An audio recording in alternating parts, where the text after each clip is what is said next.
vous parle. Mon petit frère, même père, même mère, a piqué une crise puisqu'il était au volant de sa voiture.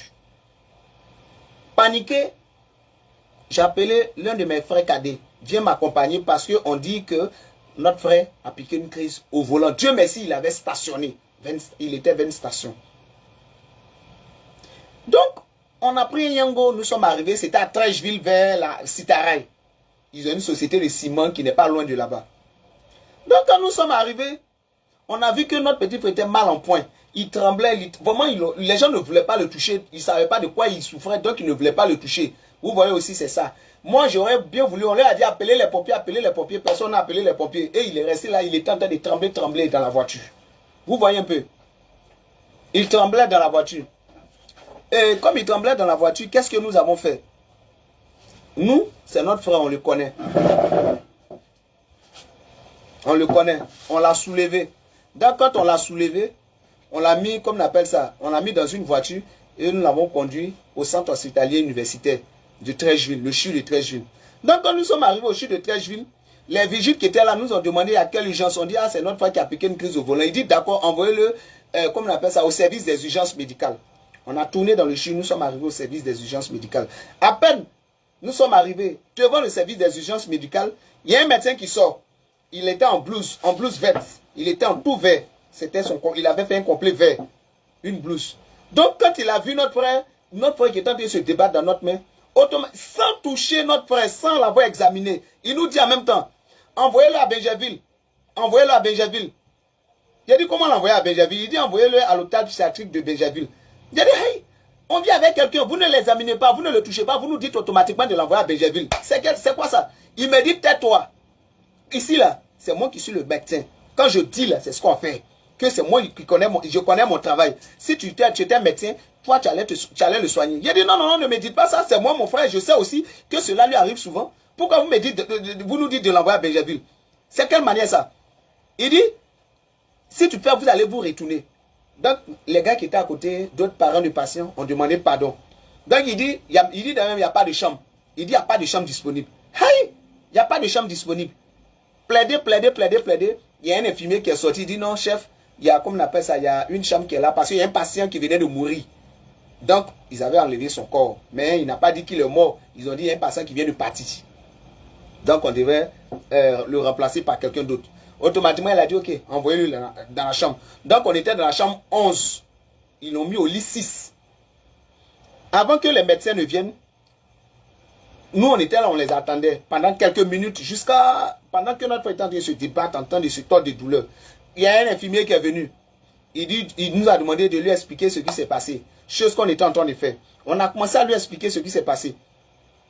Donc, quand on a fini, il dit, ok, il a compris. Il est venu à côté de notre frère, il le touchait un peu. Il dit, tu as mal où, tu as mal tant. Le frère aussi parlait, tu n'es pas dripano. Il est en train de lui poser quelques questions. Il arrivait à parler. Donc, quand il a fini, ils sont partis dans leur salle là-bas. Ils ont fait une longue liste, une longue ordonnance. Ils nous ont envoyé près de 30 000 francs. Avec examen de sang à faire tout ça. Donc moi je lui ai dit, mais actuellement là, il faut faire d'abord les premières nécessités. Parce qu'il se tord de douleur, il faut calmer la douleur. C'est ce que nous voulons d'abord. Donc, ils nous ont dit de partir acheter d'abord les médicaments avant qu'ils ne le touchent. Et Côte d'Ivoire, on dit ok, on est parti à la pharmacie. On est parti à la pharmacie acheter des médicaments. Donc quand on est parti, puisque l'examen de sang là, nous on a dit, on n'avait pas d'argent sur nous, on n'avait plus rien sur nous. On dit l'examen de sang là, nous allons faire ça après. Pour le moment là, calmez-le. Comme il se tord de douleur. Voilà comment on a envoyé les premiers médicaments. Donc quand on a envoyé les premiers médicaments, c'était dans notre main. On a déposé ça au chevet du lit de notre frère. Après avoir déposé, il y a un médecin qui est venu, il m'a demandé, est-ce que vous avez vu l'infirmière? Il a dit, mais on doit voir encore l'infirmière par rapport à quoi? Vous nous avez dit d'acheter les médicaments, on a acheté les médicaments. Venez vous occuper du petit. Il dit, non, est-ce que vous avez vu l'infirmière? Donc on va voir l'infirmière. Elle nous dit que pour la prestation de service, là, pour la prestation, là, de payer 14 000 francs. On dit, mais 14 000 francs, il y a quoi dedans? Elle dit, c'est pour les soins. Mais et maintenant, les médicaments que nous avons achetés là, c'est pour faire quoi? Vous nous dites encore d'aller acheter, de donner 14 000 francs pour les soins. Donc les médicaments, ce n'était pas pour faire les soins, mais c'est pour faire quoi? J'ai dit, non, nous on n'a pas 14 000, on n'a rien. Elle dit, ah, payez les soins, sinon on ne les touche pas. Ah bon? Ok. Tout ce qui était sur nous là, c'était 6 000 francs qu'il nous restait. On a enlevé ça sur le compte, on est parti faire retrait, on a enlevé ça sur le compte Wave. On avait plus 5 francs sur nous, je vous le jure.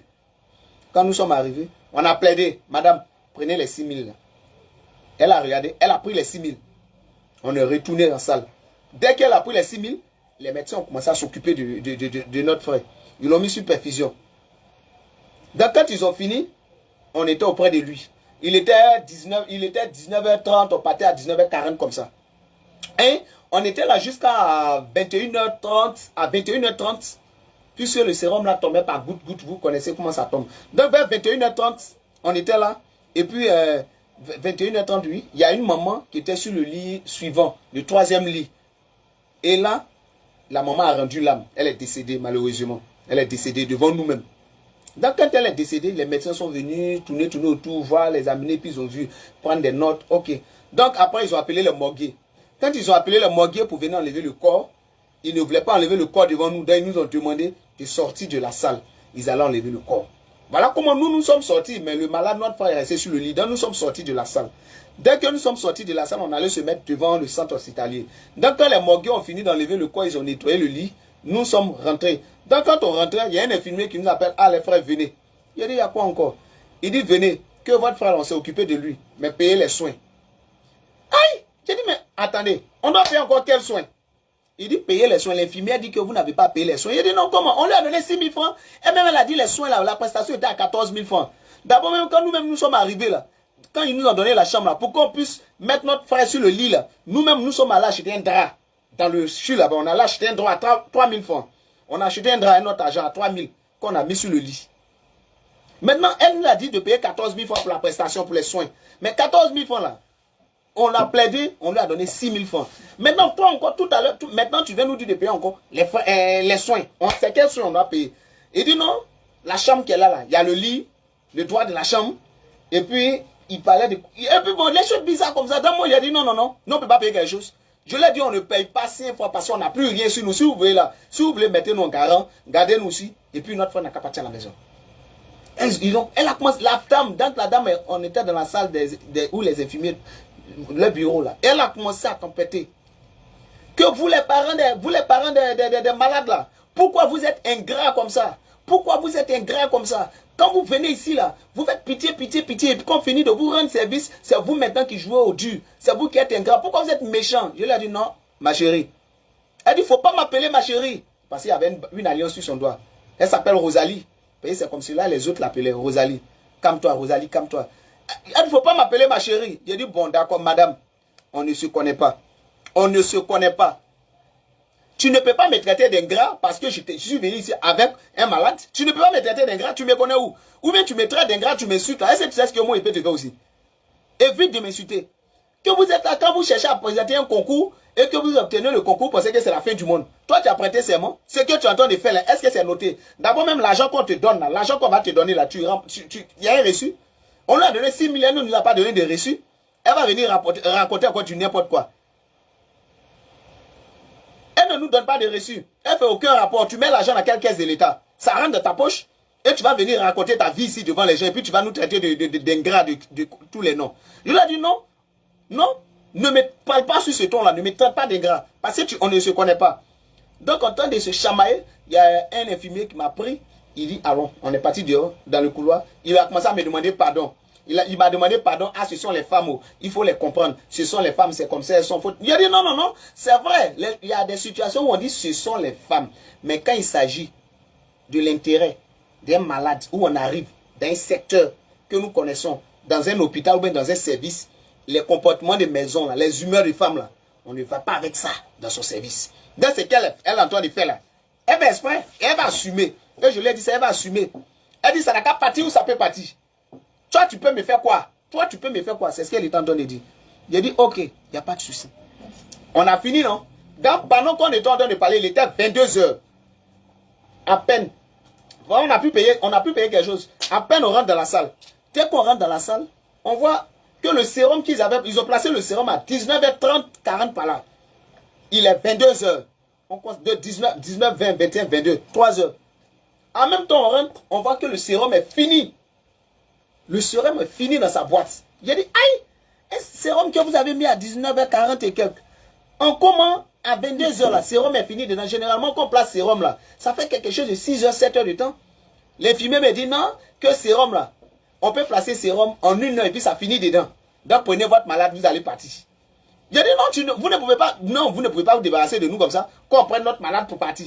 Il dit non, vous dites que vous allez faire l'examen de sang là. Je dis oh non, faites l'examen de sang. Mais ce qui est sûr, comme vous n'avez pas fait l'examen de sang ici, si vous partez que quelque chose arrive après à votre frère, nous on n'est pas dedans. Parce que nous, ce qu'on pouvait, on s'est occupé de lui ici, c'est fini. Donc allez-y, il dit non, mais le sérum qui est fini rapidement là, moi c'est ça, je veux comprendre. Parce que c'est quelque chose que vous avez réglé. C'est quelque chose que vous avez réglé. Parce qu'on ne peut pas comprendre que le sérum là finisse en moins de 7 heures, en moins de 6 heures. Il dit en 1 heure, toi tu n'es pas médecin, tu ne connais pas la chose, qu'en 1 heure là, le sérum peut finir dedans. Il dit c'est anormal. On est resté là jusqu'à... Ça nous a fait très mal. Ça nous a fait très mal. On a pris notre malade. Ils ont enlevé les choses qu'ils avaient, les tuyaux qu'ils avaient mis sur lui. Nous sommes sortis de l'hôpital. En train de se lamenter, c'est une pauvre maman qui restait à l'hôpital. Et quand elle nous a vu en train de crier, en train vraiment de se lamenter, c'est elle qui a les enfants. Il y a quoi? On dit, ah, c'est notre malade qui est là. On est quitté au CHU. Voilà ce qui s'est passé là-bas. Vous n'avez plus rien pour rentrer. C'est la maman qui a payé notre Nyango. Elle a payé notre taxi pour qu'on puisse rentrer à Yopougon. Et nous sommes arrivés à Yopougon. Nous avons envoyé notre frère à la maison. Vous voyez un peu ce qui se passe? Est-ce que vous voyez un peu ce qui se passe? Eux, ceux-là, c'est dans les centres hospitaliers universitaires. Aujourd'hui, c'est le CHU de Trècheville. Mais ce sont ces choses-là qui se passent partout dans les centres hospitaliers, dans les hôpitaux. C'est-à-dire quand vous envoyez un patient et que vous n'avez pas les moyens, vous pouvez vous asseoir là et voir votre patient en train de mourir, en train de partir devant vous, sans rien faire. Pourtant, quand vous partez et que vous avez les moyens, quand vous avez l'argent, automatiquement, les gars font tout pour vous mettre à l'aise. Mais on ne peut pas vivre ici. Les hôpitaux publics là sont là pour nous. Parce que l'État met les moyens à leur disposition. Maintenant, malgré les moyens mis à votre disposition, si vous n'arrivez pas à satisfaire la population que nous sommes, les gars, où voulez-vous qu'on parte? Les hôpitaux privés sont excessivement chers. Vous voulez qu'on parte où? On se lamente, on va au CHU avec nos malades. Là-bas encore, vous nous traitez comme des étrangers, vous nous traitez comme des voyous. Vous voulez qu'on fasse quoi? Surtout les femmes qui sont dans ces centres de santé là. Elles se prennent souvent pour des dieux. C'est pas bon. C'est bon, on dit le médecin, on dit tu es dans ta vie, tiens, ta vie entre les mains du médecin, c'est le médecin qui dit ce qui doit se passer. C'est vrai, mais ma vie dépend de Dieu. Mais souvent là, vraiment qu'ils respectent leur engagement. C'est ce qui fera d'eux des hommes bien, des hommes de métier bien. On ne fait pas ça. C'est-à-dire si c'était eux seuls hier, on n'avait pas 6 francs même là. Le frère allait mourir comme ça, sans s'occuper de lui, repartir avec lui, sans examiner quelqu'un, envoyer-le à Benjerville. Sans faire quelque chose, on dit payer telle somme, payer telle somme. Les gars, on ne fait pas ça. J'ai voulu juste faire cette vidéo là pour attirer votre attention sur ce phénomène qui continue et qui perdure. Vraiment, je vous demande de partager le direct. Je vous demande de partager cette vidéo. J'ai tagué moi-même le ministre de la Santé, M. Pierre Demba. Je l'ai tagué sur la vidéo. Et si l'un de ces hommes voit cette vidéo-là, qu'il partage encore, qu'il partage jusqu'à ce que le ministre se saisisse de ça. Parce que vraiment, j'en ai marre. Trop, c'est trop. Il faut dénoncer aujourd'hui la mauvaise pratique de certaines personnes dans nos centres hospitaliers. C'était ce que j'avais à vous dire dans cette vidéo. C'est méchant, c'est inhumain. Merci à tous ceux qui m'ont suivi. Je vous prie de partager la vidéo. On est ensemble les gars. Et que Dieu nous protège, qu'il nous accorde la santé. Rien que la santé. Si on a la santé, on ne va jamais mettre pied à l'hôpital. Ça, je vous le jure. Merci d'écouter cette vidéo. Est-ce que vous connaissez un président qui échoue partout? Ouattara a échoué partout dans le domaine de la santé. Et c'est étonnant pour ceux qui ne le connaissaient pas. Pas pour ceux qui le connaissaient déjà.